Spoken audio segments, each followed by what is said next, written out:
And Okay. I'll give a little context. Great to have you on.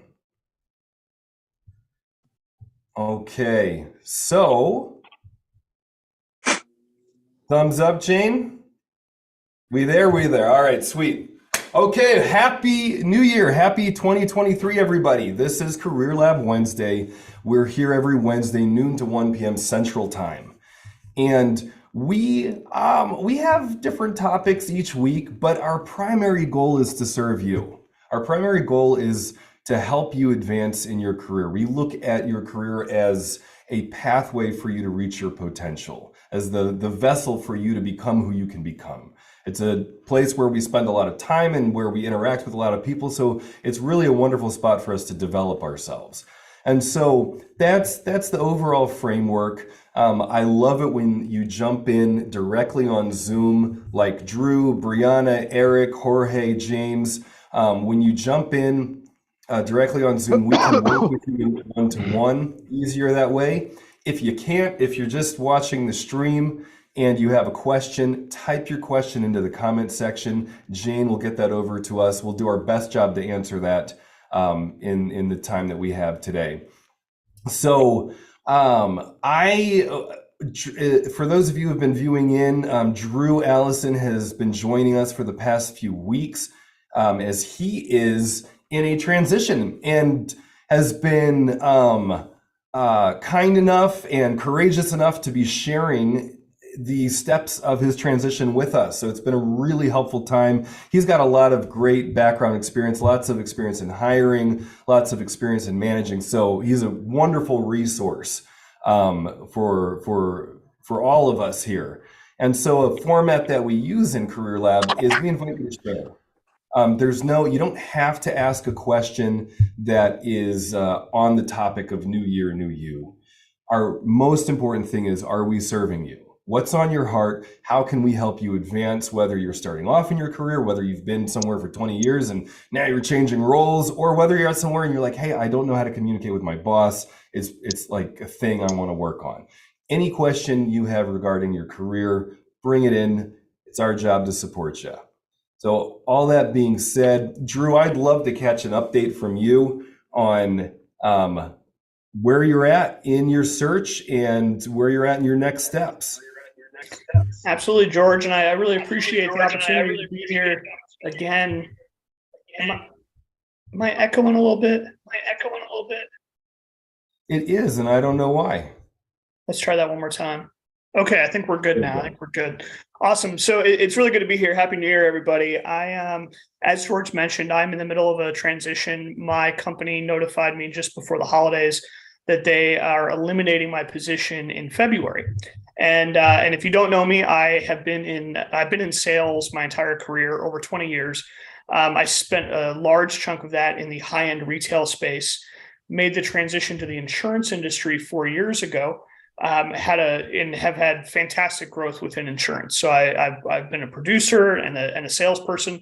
I've been a small team leader, a middle team leader, and now a department leader within insurance. And so this has been an opportunity for me to really reflect on the past 4 years and see what I've learned about this experience, what I want to do going forward, and how I can be really intentional with my actions. And so as soon as I found out about this, one of my first thoughts was, I got to contact George. Like he's got the Career Lab going, and I think this would just be a wonderful place to talk this out, get feedback, and share my experience with others who are, maybe going through something similar or who are just in a transition themselves. And so over the past 2 weeks, I have been a networking monster. Within the right community, we have a concept called Win Dates, which is the wonders of intentional, influential networking. And all that means is that I talk to as many people as I can every single day about whatever they want to talk about. And sometimes it's directly work related, where they're in the insurance industry or a tangential industry, and I can get a chance to get referrals or references. Or it's somebody that I just haven't spoken to in a couple of years, and it's time to reconnect, and we catch up on family and friends. I let them know what's going on, and I continuously tell my story. So I've been on a mission these past few weeks to tell my story as much as possible. And with the holidays, I didn't have the opportunity to apply to as many jobs or do as much direct networking because I didn't want that activity to fall on deaf ears. People are on vacation, they're on PTO. So I wanted to make sure that my outreach was really, really impactful. So I used this time, and especially this past week, two ways. One, continuing to tell my story and just refining my story. Because the reality is, I'm not looking for a specific job. I'm not looking to become the VP of personal lines insurance at another company. As wonderful as that might be, there might be another path for me. And because I have all these different ideas of what I can do, my messaging to others was a little muddled. It was a little gray. So it was like, Drew, what do you want to do? Like, you want to do sales, you want to do marketing, you want to do business development, you want to do this, you want to do that. So I've been trying really hard to really specify what it is I'm looking for. Because one of the things I've learned is that the people in my network and in my life really want to help. They genuinely want to support. And in a conversation with somebody yesterday, actually, she really challenged me to keep bottom lining what it is I'm looking for. And I was able to come up with three things that are important to me in my job search. One, I'm looking for a company that's in a growth industry. I want the industry to be in a position where there's growth happening, and therefore a lot of attention being given to innovation, new technologies, new systems, new ways of doing things, and opportunity to take, to grab market share that is there. And that ties directly to number two. And number two is a company that has a high risk tolerance for change. A company that knows that they need to grow and evolve and adapt in order to take advantage of this new marketplace, a more hybrid marketplace, a more international marketplace. So a company that really represents that in their ethos. And the third thing is I really want a company that focuses on the personal and professional development of everybody involved. So I'm looking for that as part of a company's culture, because I want to be somewhere where I can help develop people, where there's people that are looking to help develop me, and we're all looking to support one another. And so these three things are a little lofty, they're a little big, but they drill down in really specific ways as I talk to people about different opportunities.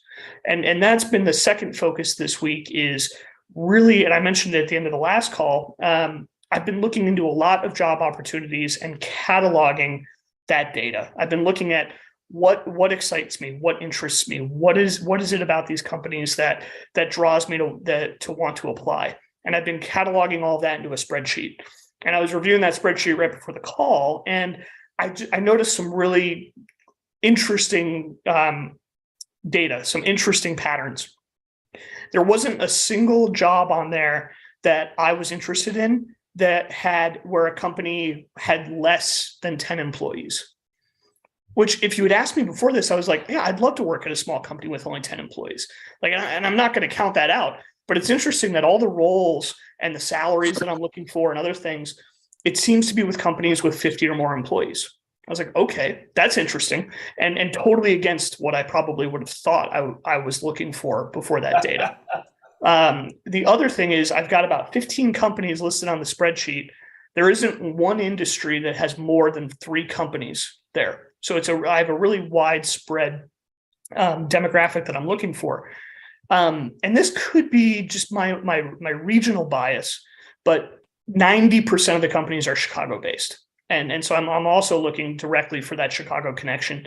And one of the data points that I'm collecting is it hybrid, is it remote, or is it fully in office?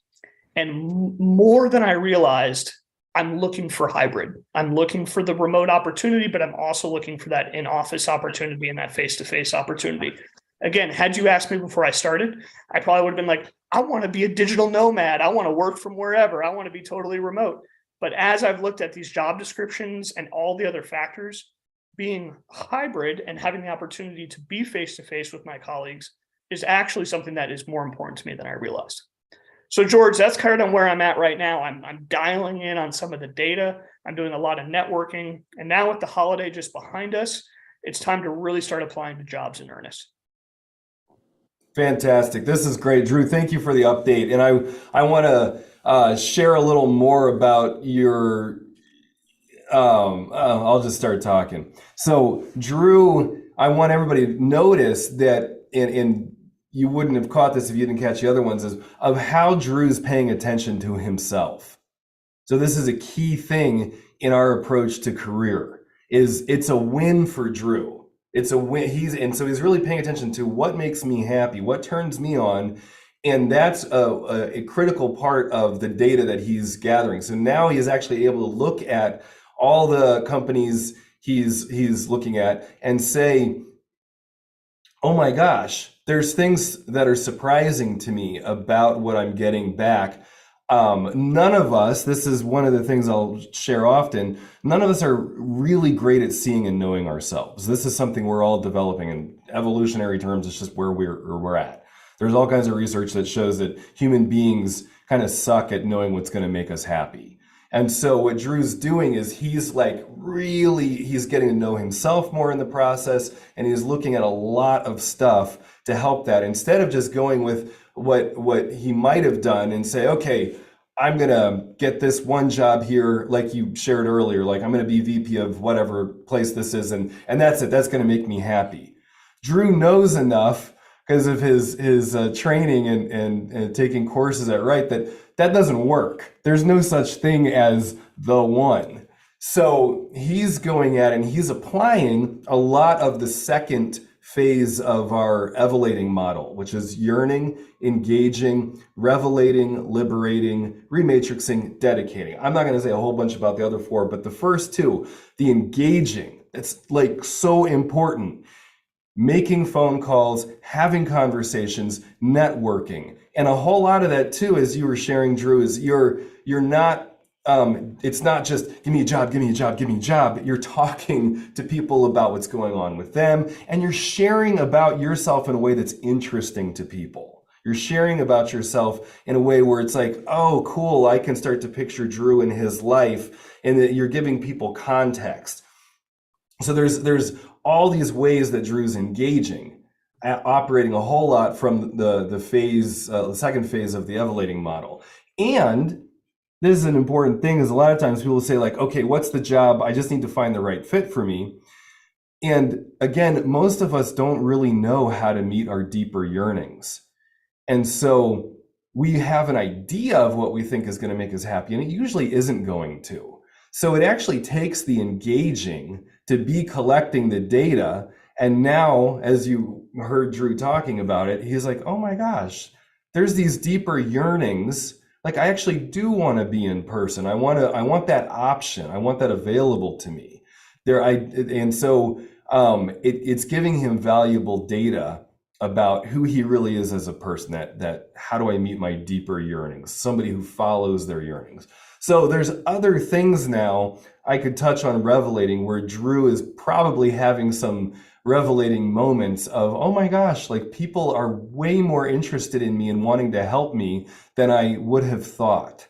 That might be something that is kind of a revelatory thing, like a revealing that is kind of opening up from all of the engaging and noticing of his yearnings that he's doing. Drew, I'm seeing you shaking your head. Yes. So is that accurate? Absolutely, George. And I love that you bring the evelating model into it.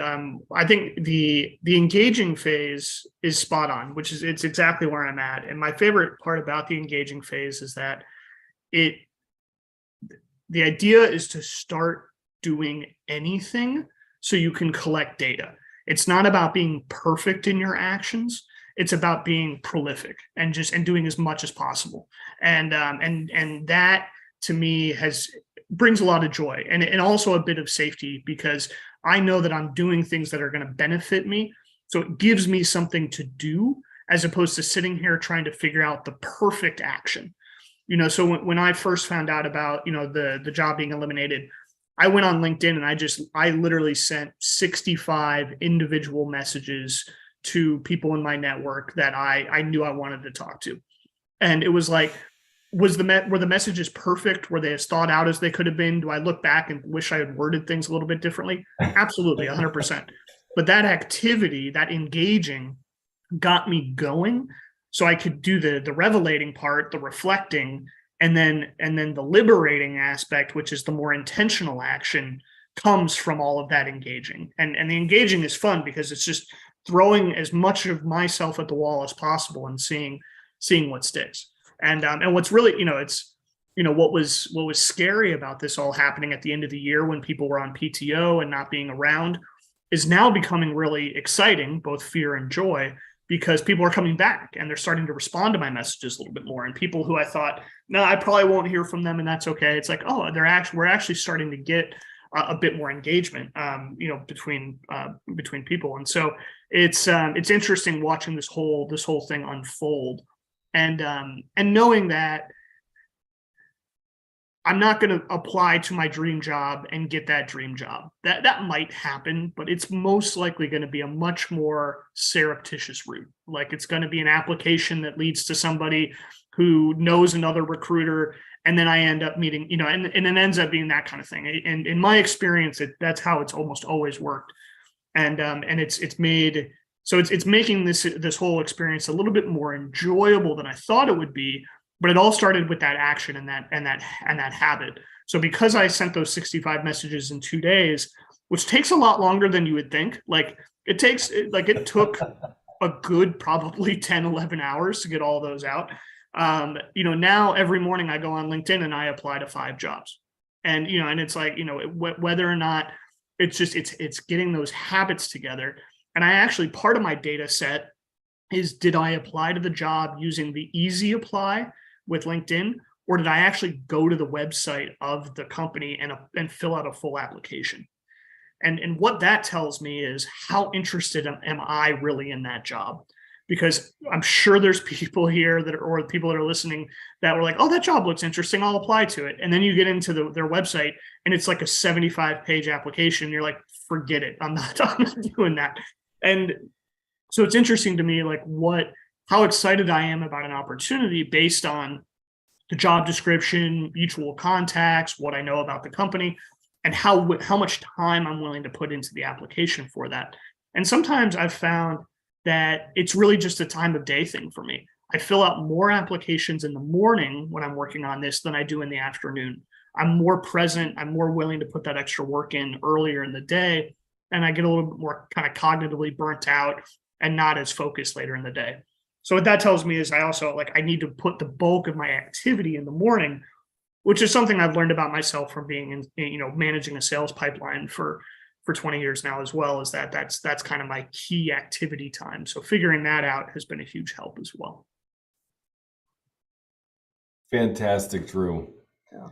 Good stuff. I mean, the engaging and the ways that you're describing how that plays out, I think is really helpful to everybody. And as you were talking, I got a direct message here. I want to do a quick room reset and also say that if you're joining in or listening in and you don't want to share, that's totally cool. One of the things I offer is 15-minute calls with me where I'll serve you as much as I possibly can in that time. And if coaching with me is a good next step after that and it makes sense, we'll do that. If not, you get as much as you can in that 15 minutes. And as you were sharing about that, Drew, yesterday, I'm reaching out to a lot of people. And one of the funny things is, I think it's like, I don't know, there's like magic or something. I'll just, maybe there's more scientific way to say it, but it's like, if I'm making the dials and if I'm having the coaching conversations, then all of a sudden somebody from like 2 years ago will contact me and be like, I really need to set up coaching with you. I really need to take the next step. And it's like, and I don't know if this is true or not, but it's like in my mind, I'm like, if I didn't just make those 10 other calls that had nothing to do with this person, like I think I just like sprinkled this like dust out into the ether and now it's like attracting. So one of the things we'll say is activity begets activity. So as Drew, you reached out a whole bunch. You're doing the important work. There's all the touch points that you're putting out there. And it's like, it opens it up now for people to be coming back to you and to be thinking about you as they're having conversations. That's a big one for me, as I love connecting people. And there's all kinds of research that shows most of us love doing that. Most of us love giving. It's a real thing about humanity. It's part of the way we survived. And so if we can make it easy for other people to think about us and how to connect us, that can be a really wonderful thing. You know, one guy I play basketball with is like, you know, hey, I'm looking for these types of introductions. He knows how to say that in a way that I'm now thinking of him. If I meet somebody new, I'm like, oh, I got to introduce so-and-so. And I get a kick of joy out of that. And so, Drew, I think you're discovering that as you're in this process of like, oh man, there's all these people that really want to serve me, that really want to connect me with people, want to see me thrive. 100%. So, I would love to touch on Cesar's question in the chat, if you don't mind. absolutely. He asked a great question about accountability and holding ourselves accountable, especially in the new year, and perhaps new goals and new things. And one thing that I've been thinking a lot about is goal theory, and the theory of like competitions and games and things like that. And there's two types of milestones in goal theory. There's ego and task.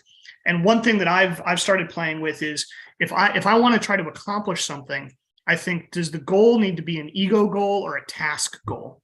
And in a task goal, that's basically a to-do list. I've got a series of things I need to accomplish, and I need to check those off the box. And if all of us in this room have the same task goals, we can all accomplish them together. You know, and there's not competition between the two of us.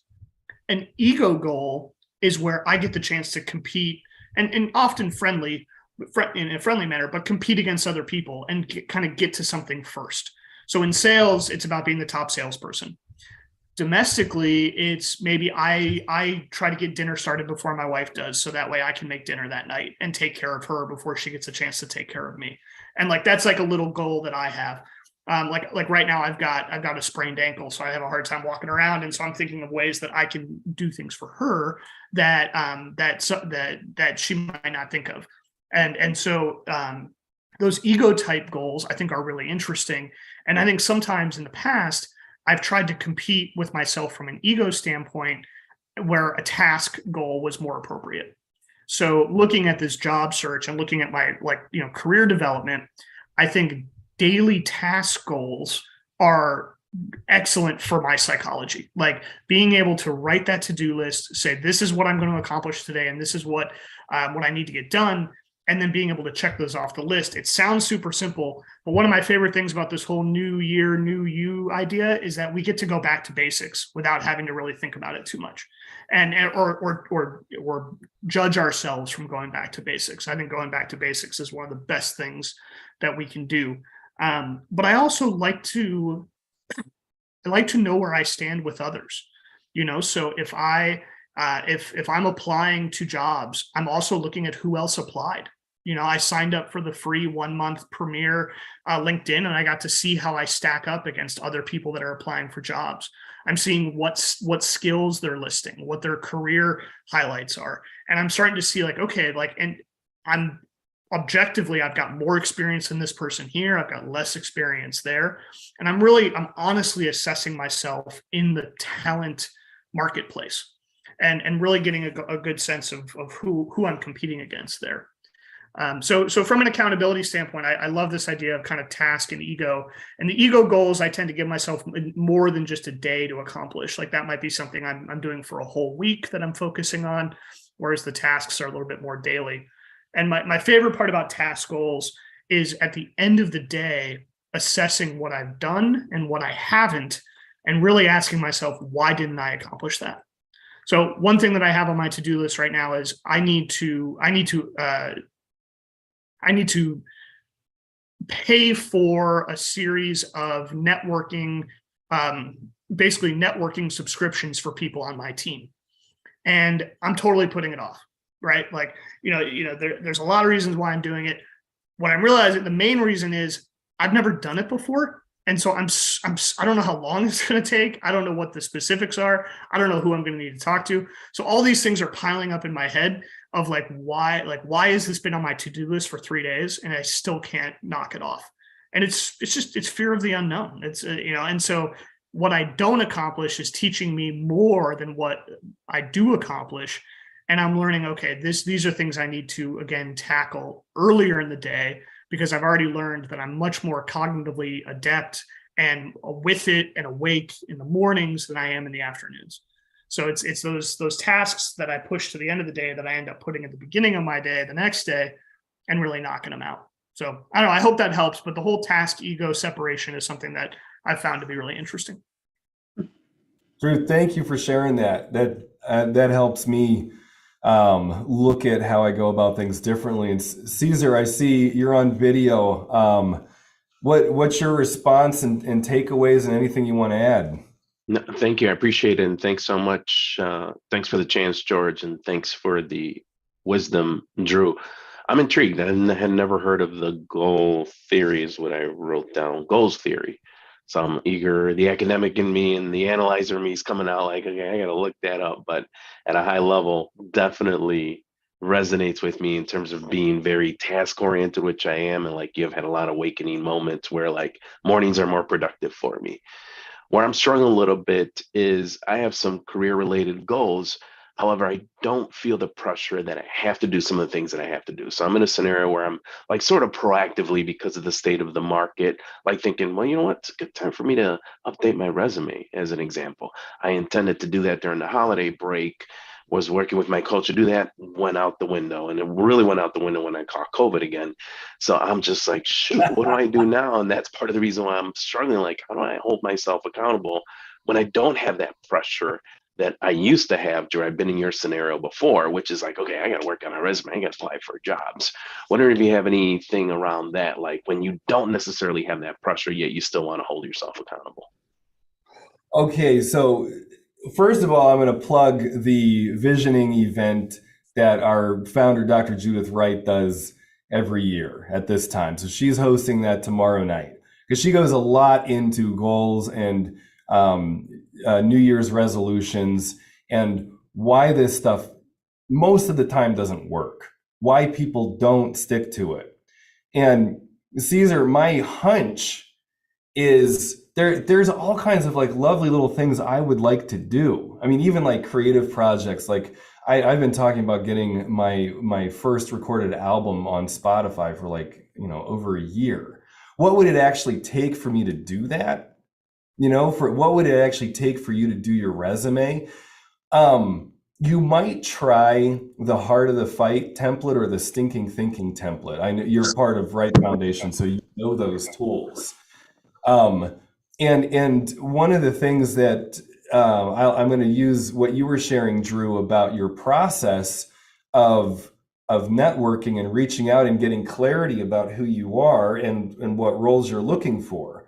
And so, Caesar, as you're there's yearnings that you have. There's things that are important to you that getting a resume done. It might be an important thing for you to do, but are you nourishing and satisfying yourself along the way to that? Like in the process of doing the resume, are you getting the food that you need to do something? Especially because if there's a deadline, if there's fear, you just got to do it. But if there's not that, then your brain and the way that we're wired as human beings, it's just really unlikely that you're going to do it. We don't have, Drew, you might know some of this this research from WGU, from the Wright Graduate University, about how our willpower, every human being has pretty weak willpower. Like it takes a lot of energy to say no to a cookie or a donut. And so if a resume, is usually going to take some time and energy. And so if you're not, again, getting the nourishment in the process of that and kind of accessing that part of your brain that can keep you going through it, maybe it's connections. Maybe it would be you working on it with somebody else. Maybe it would be you checking in here on Career Lab and saying, okay, this is how I moved it forward. Some of that might actually help you in meeting the yearnings on your way to completing something that isn't an emergency right now. Thank I got you. a thumbs up for you, Susie. Yep. Love it. Okay. Makes sense. Well, and I think it kind of taps into I think it was Bianca's comment in the chat as well that, George, you hit it, like we have a difficult time making decisions that benefit our future selves. We have a tough time working on something like a resume that's going to might benefit us in 3 months when there's all sorts of things that we could do to benefit us in 3 minutes. So figuring out how to like make those little wins and get that that kind of those adrenaline spikes or those dopamine spikes, like the little wins, the little celebrations along the way to get there, it can help us be more motivated for the longer term goals. And like in Bianca's situation, having those little wins and little goals for your day-to-day job when your heart and your passion is in like a business that you're starting, to help keep you engaged. Because I'll be totally honest, this past year there's been a lot of motivational things with me where I've been frustrated with a variety of things at this company, and it's impacted my motivation. And so I've had a chance to inventory that and say, okay, where did I fall short for myself? Where did I really over excel? And usually the times that I excelled were with things that I was more comfortable with. So in terms of like building the resume, like I'm really good at talking about, the big ideas, but I'm not as good at drilling into the analytics side. And to George's point, when I was doing my resume 2 weeks ago, I looked up the analyzers in my life and I was like, hey, here are my big ideas. Can you help me drill these in? And so the act of doing the resume satisfied my yearnings to belong and to matter and to be seen because I engaged with other people in the process. And knowing, instead of just focusing on the future of it. But I love how that kind of dovetailed with sort of Bianca's thoughts in the chat. Beautiful. And Brianna, what you said, nothing silences the fear more than doing the fear. Having those like moment to moment bites of, okay, what's something that's outside of my comfort zone, but not like super, super terrifying. And so I'm picturing that like Drew reaching out to the analyzers where it's like, it's a little uncomfortable. I'm reaching out. I might get rejected. They might not get back to me, that kind of thing. But it's like, it's not life or death. And so having lots of those little risks in the service of what I really care about and who I'm becoming. I wanted to make that connection. And Bianca, hey, good to see you. Welcome. Hi, good to see you. Welcome. Thanks for sharing that there, and tell us more. So I don't even know when it started. Back when I was younger, I didn't really care about work much at all. Being 17, it wasn't my top priority. And then something flipped in me one year, and I found passion in my job. I think my biggest issue is I found more passion in my job than I found passion in my life. So I just kind of pushed more towards that instead of trying to balance it out both ways. And now I'm just kind of in this spot where everything that goes wrong in work, in my career, it can take a pretty big toll on me. Me and George had a conversation about what happened with my last job. And basically, like, I stood up for some things that I felt were wrong. And it didn't go very well for me. So here I am by the holidays. So this is yeah. And so Bianca, I remember that. And one of the challenges, especially when you're, taking a stand for something that may be might be the right thing to do, but then to not have yourself thrown under the bus in the process, that's a high level skill.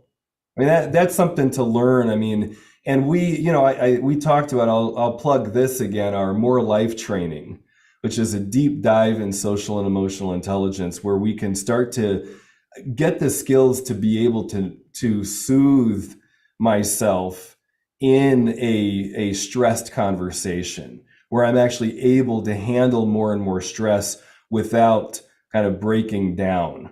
My my go-to what I learned in my family patterning was when things get really stressed in a group scenario, what I would end up doing is acting out and kind of taking the fall for it and distracting and relieving the pressure.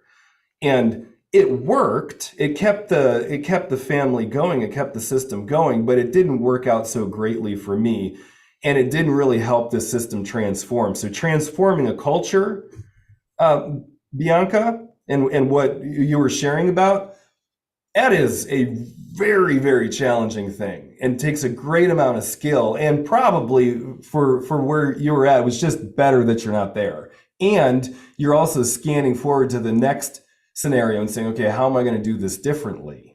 How am I going to build the relationships? And I think if you're listening to a lot of what Drew is sharing, I think there's a lot in there, because it really is this one-to-one connection and establishing these strong relationships early on that can set us up well for success when things are really challenging.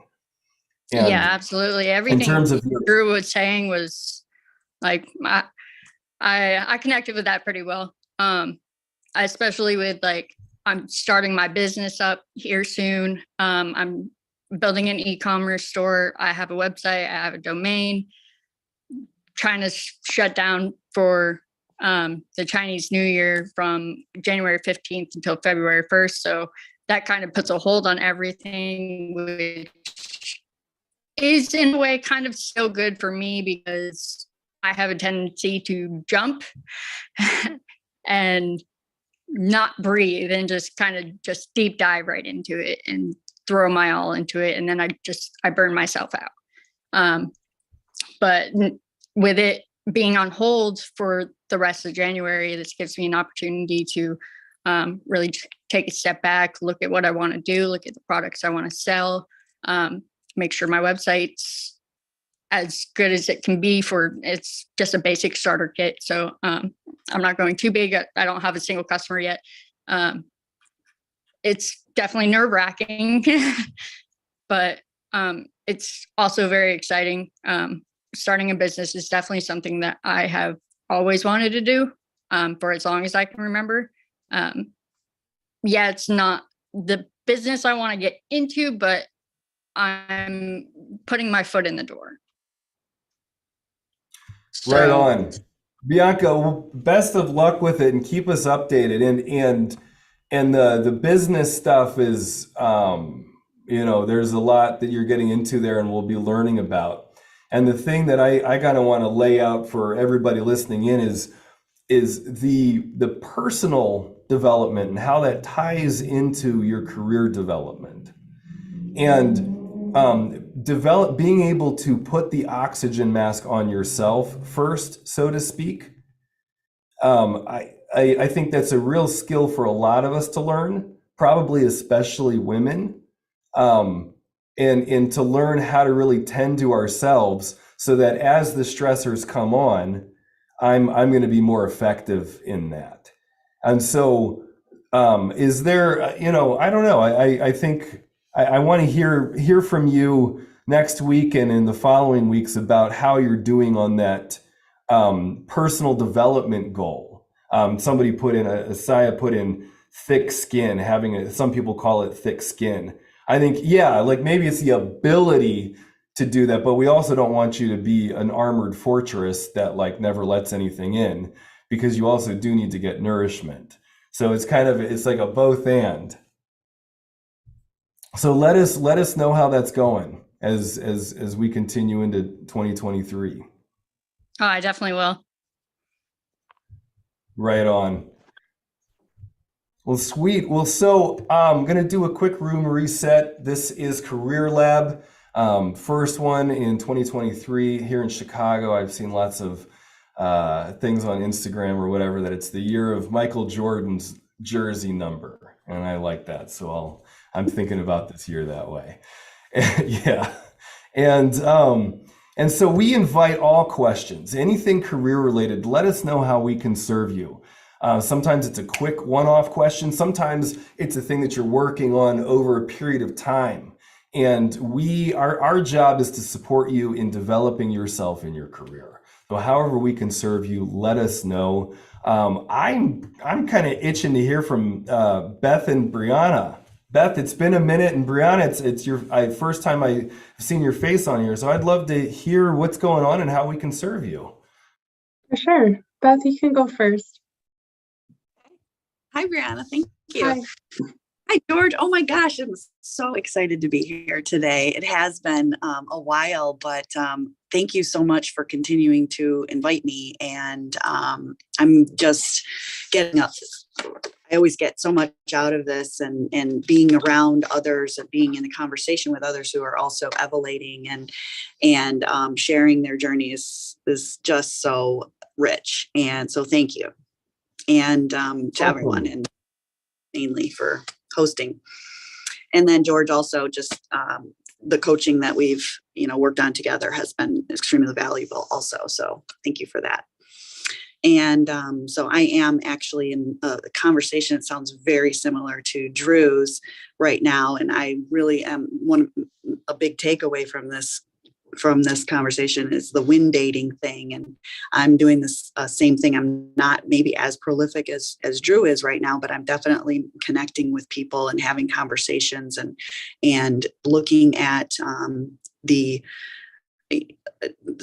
examining self and being aware of my thoughts and feelings and reactions to where I've been and being very keen on where I'm heading and where I want to head. And Drew, your list of 3 things that you're looking for in your next role or with the next organization that you work with is really hits home for me. So being in a growth industry, tolerance for change, as well as a culture that is committed to developing each employee to become their best self, like that. Those are high on my list. So very cool. And thank you for just bringing clarity to that for me. My pleasure. Fantastic. What industry are you in, just out of curiosity? Well, I'm in an industry of travel and sports travel for youth sports. Cool. And I've been in business development and national sales. And so I'm really excited to continue with that skill set in any industry. But there's a few that I'm excited about that I've been having conversations in. And so, yeah, I'm in a transition for sure. Right on. And like Bianca, Beth, one of your journeys is putting the oxygen mask on first, knowing how to really tend to yourself as you're so, Beth is a badass in what she does and gets things done and is a great connector. And so, yeah, I just wanted to add that in because I don't know if you would say that if you would toot your own horn, Beth, but she is. I hope to be able to do And that. set up a time with me, Beth. Sure. I want to talk to you. I want to catch up with you. Yeah, I would love it. I will. Thanks, George. Cool. You bet. Well, Brianna, what brings you here? Okay. I know you've all been anticipating this moment, probably not more than I have. Who knows?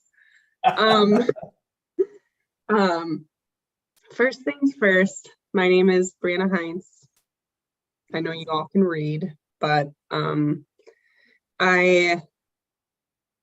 let's see, how did I get here?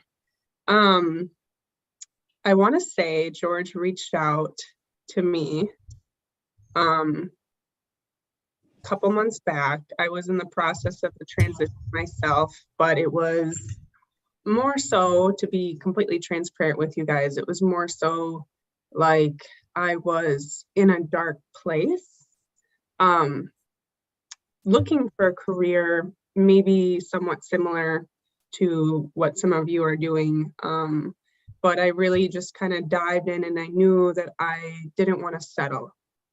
And I did a little bit of soul searching as well, like trying to break it down into smaller pieces that I could kind of comprehend better, such as like what Drew was saying, like what do you value most? And it took me, I graduated college from UW Green Bay in December of 2021. And I started an interview process for the job that I have currently in July of 2021. So it took me 6 months. Maybe not, I was probably not as dedicated as you may think. You know, I had other priorities going on as well, but I kind of just did baby steps, figured out what I wanted, and then I was given this opportunity at a time where I lost all hope in myself. So it's kind of neat looking back at it and thinking all I had was a bartending job, you know, with a degree, and I loved it. But it was getting old, and I knew that there was more out there so I could really unleash my full potential. Long story short, I woke up one day and I decided I'm just going to show up to work and be open with people on what I'm looking for and what value I can bring to a company. And magic started to happen. And somebody just observed me in some way or fashion, saw the way I interacted with others, and gave me this opportunity, and now I'm here.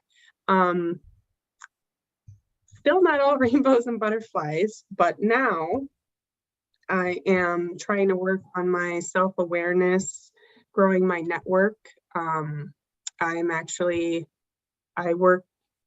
a financial representative right now with Northwestern Mutual, and I'm in the process of getting what they call NEMIS license. So I'll have my investment license hopefully by April. But it's one of those careers that really, I don't know if force is maybe the best way to put it. It kind of has a negative connotation, but it really somewhat forces you to face the things that scare you, that you don't like about yourself, the things about, you know, the doubts, stuff like that. You know, self-doubt is the biggest killer. And I've just been trying to be more open to trying new things, and I love listening to other people's stories. Like, really, the whole purpose of me joining this conversation today was just kind of listen more so than talk. And now I'm talking and I can't seem to stop. Hey, so Well, Brianna, thank you for that background. And one of the things, I have a hunch about one of the things you just shared, I want to check it out with you, is what you're saying about the role that you've taken on, is that it's something that you actually leaned into fear to do it. And that it wasn't like so in this context of you becoming who you could become, you were like, okay, this is not something I would have done historically. This is not a role that I would take on. It challenges all kinds of things, but I'm choosing to do that. And it's not about the things being perfect and all rainbows, because that wouldn't be interesting anyway. So it's like, and my inference is that that's some of what's going on, and I relate. When I took on a sales position one time, I took it on because I was like, you know what? I really want to work on being present with feeling hurt. And I'm going to get rejected about 50 times a day at least in this job. And what a ripe opportunity for me to develop some character and to like kind of do something I wouldn't have done before and see what happens and see what I, kind of test myself out in it. And it's really challenging, and I'm so glad I did it. So I don't know, does that land? Yes. Yeah, that's exactly where I'm at. I just want to learn as much as I can and be introduced to other great people with kind of that similar growth mindset and not afraid to open up and share their story. It's really brave. Hear, hear. I love you sharing your story, Brianna. Thank you. Thanks. No problem. I would love to join this conversation again next week. Fantastic. Please do. And set up a time to talk with me. I'd love to chat more. And also, if you're into facing yourself and challenging yourself, do check out our More Life training. That is I described it once as like, I don't know, going to a swimming pool, and is kind of like maybe an evening workshop of ours, like the one that Judith is hosting tomorrow. That's kind of like going into a swimming pool. The More Life training is kind of like jumping off a cliff on the Pacific Ocean into the ocean and really feeling it all. So you can kind of determine what step you want to take, if you want to check out the swimming pool first or if you want to jump right into the ocean. But thank you. There's a link to the More Life training, and we'll get another link to the evening workshop tomorrow night. I'd be curious to jump in the ocean. Okay, check it out. Okay. I will Thank be there you. this weekend as one of the team leads, so check it out. Will do. Thank you very much. You bet. Well, we've got a little bit of time left. Yes, James messaging me. Yes, it is still free. The More Life training is still free. If it was up to me, it wouldn't be, but I did not make the decision. So take advantage of it now before I can influence it to not be free. So yes, thanks, Jane, for asking. And we've got a few minutes left. James, I wanted to check in with you. Are you, if you're in a spot where you're able to check in and share with us and see how we can help you today? Hello, everyone. How are you? Can everyone hear me? Rock. Yep, we got you. Well, I was joining the call just as Drew started talking, and his story is somewhat similar to mine. I went to work today and found out that they fired me. I work for Cook County, and they, in my position, I'm what they call Shackman exempt. So I work at the will of the president. So they can terminate me anytime they want to. They don't have to have an explanation. And they decided, I guess, within the last few months or a couple of months or whatever, that they are taking the department in a different direction, and that my position and my services were needed. So I walked in the office today and it said it's time to go. So I'm at home now. So I was just like, wow, this is, I'm trying to figure out what I'm going to do. I'm still in shock. I have some plans and some ideas of what I want to do, but certainly, unlike Drew's position or other people's position, I'm now also having a financial strain. I'm in a financial strain because he has a job, I don't. And so that's something to consider as I go about. Totally. James, this is I would just want to underline for everybody the difference in approaching interviewing when I don't have a job versus when I do. Because when I don't, then it's a significant amount more of fear. And so our approach of interviewing the interviewer, of taking ownership for that process, is significantly more challenging when I don't currently have a job. So thanks for naming that, James. I just wanted to underline it for everybody.